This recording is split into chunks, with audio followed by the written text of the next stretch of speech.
Hello everyone, welcome to our new video. সবাইকে সুপ্রভাত। আমার মেয়ে তো খুব সকালে ঘুম থেকে উঠে যায়। এখন বাজে 5:30, ঘুম থেকে উঠে গিয়েছে। ঘুম থেকে উঠেই দুষ্টুমি শুরু করেছে। আর ঘুম থেকে উঠে গিয়েছে, এখন আর বিছানায় থাকবে না। তাই সোনাকে নিয়ে ছাদে চলে এসেছে একটু ফুল তোলার জন্য। আজ তো পুজো, তাই কিছু ফুল তুলে নিচ্ছে আর সোনাও আমার সাথে তুলছে। আজ তো বিশ্বকর্মা পুজো, তাই বাইক বা কাজের জিনিসপত্র সব ধুয়ে পরিষ্কার করে তাই একটু পুজো করতে হবে। সেজন্য বাড়িতেও পুজো করব, তাই ফুল তুলে নিচ্ছে। বাড়িতে ছোট্ট বাচ্চা থাকলে তাকেও সব কাজেই যদি নেওয়া হয়, তাহলে সে প্রথম থেকেই সব কিছু ভালোভাবে শিখতে পারবে। এখন আমি আমার মেয়েকে সব কাজেই আমার সাথে নিয়ে থাকি, যে এই জন্য এই কাজটা করতে হয়। আর এখন এসেছি একটা বাড়িতে, সেখানে মনসা পুজো হচ্ছে, তাই সোনাকে একটু ঠাকুর দেখাতে নিয়ে এসেছি আর পুজোও দেখার জন্য এসেছি। এখানে এখনও পুজো শেষ হয়নি, আর এখানে পুজো শেষ হওয়ার পরেই আমাদের বাড়িতে যাবে ব্রাহ্মণ পুজো করতে। আমাদের পুরো পরিবারের পুজো কেউ বাড়িতে দেয় না, আমাদের একটা থান করা আছে, তো সেখানেই মনসা পুজো দেওয়া হয়, সবাই সেখানেই দেব। এই বাড়িতে পুজো শেষ হতে এখনো অনেক দেরি, তাই সোনা তো এতক্ষণ এখানে থাকবে না, কান্না করছে, ঘরের মধ্যেও থাকতেই চাইছে না। তাই আমরা বাইরে যাচ্ছে। সোনা এখানে ঠাকুরটাকে খুব ভালোভাবে দেখছে। এখন যাব আমাদের পুরনো বাড়িতে, যেখানে আজ পুজো দেওয়া হবে। এই 3-4 দিন ধরে তো খুব বর্ষা হয়েছে, সারা দিন হচ্ছে, আবার রাতেও সারা রাত বর্ষা হয়েছে। কিন্তু আজ সকাল থেকেই একদমই বর্ষা হয়নি, আর কেমন সুন্দর রৌদ্র উঠেছে।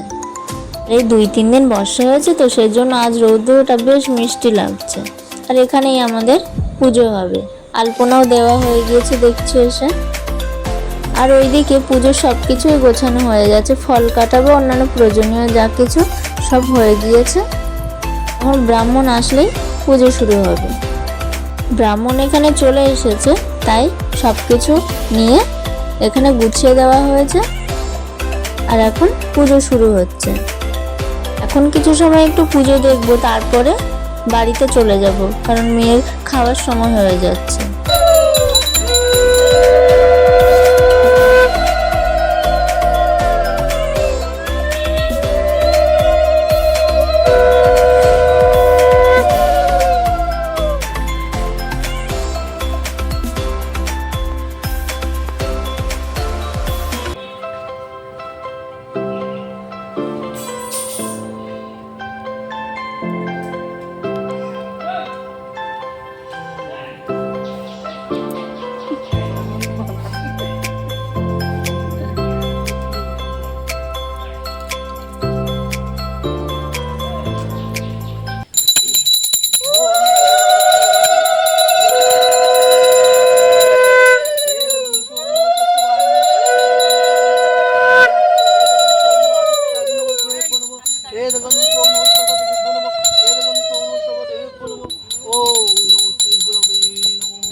বাড়িতে গিয়েছিলাম মেয়েকে খাওয়ানোর জন্য, আর এখানে এসে দেখছি অঞ্জলিও শুরু হয়ে গিয়েছে। পুজো হোক বা অন্য কিছু, মেয়েকে তো সময় মতো খাওয়াতে হবে, সেজন্য বাড়িতে তো যেতেই হবে। আর আজ তো বাড়িতে সারাদিন আগুন জ্বালাতে নেই, সেই জন্য আজ তো গ্যাস ধরানোই যাবে না, তাই আমি কারেন্টেই জল গরম করে নিচ্ছি। আর যে কোনো খাবার খাওয়ানোর জন্য তো আগে জল গরম লাগবেই। আর মেয়ে যে জল খায়, সে জলটাও ফুরিয়ে গিয়েছে, আর আমি ওকে জল সবসময় ফুটিয়ে ঠান্ডা করে তারপরেই দিই, সেজন্য একসাথেই বসিয়ে দিয়েছি। জলটাও আমি বোতলে ভরে নেব। মেয়ের খাওয়া হয়ে যাওয়ার পরে আমরা আবার যাব পুজোর ওখানে।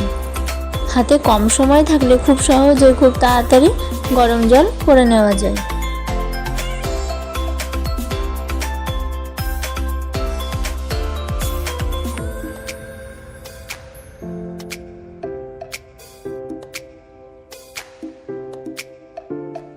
মেয়েকে খাওয়ানো হয়ে গিয়েছে আর এখন আমরা বেরিয়েছি একটা বাড়িতে পান্তা ভাত খাওয়ার জন্য বলে গিয়েছিল, তাই সেখানেই যাচ্ছি।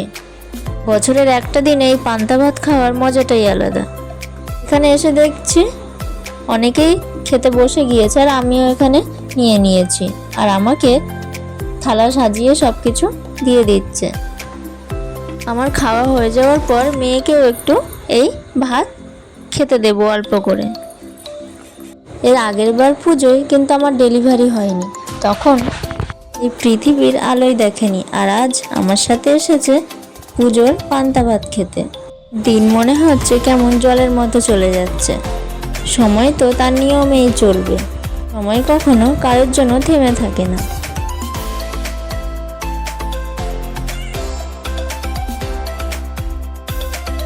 এখন সোনা বসেছে পুজোর প্রসাদ খেতে। সব কিছুর মধ্যে ওর আগটাই পছন্দ হয়েছে, আর সেটা নিয়েই একটু খাওয়ার চেষ্টা করছে।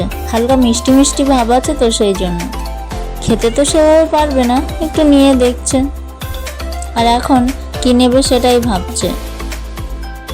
আজ রাতের আকাশটা কি অপূর্ব সুন্দর লাগছে দেখতে। কয়েকদিন তো খুব বর্ষা হচ্ছে, সারা দিন হচ্ছে আবার রাতেও হচ্ছে, সেই জন্য বাইরে তো বার হওয়াই যাচ্ছিল না। আজ একটু বাইরে বেরোতে পেরে বেশ ভালোই লাগছে। মেয়ের রাতের খাবার খাওয়া হয়ে গিয়েছে, এবার ঘুমাতে যাবে। তার আগেই একটু বাইরে এনেছি চাঁদ দেখানোর জন্য, আর বেশ মজাই করছে।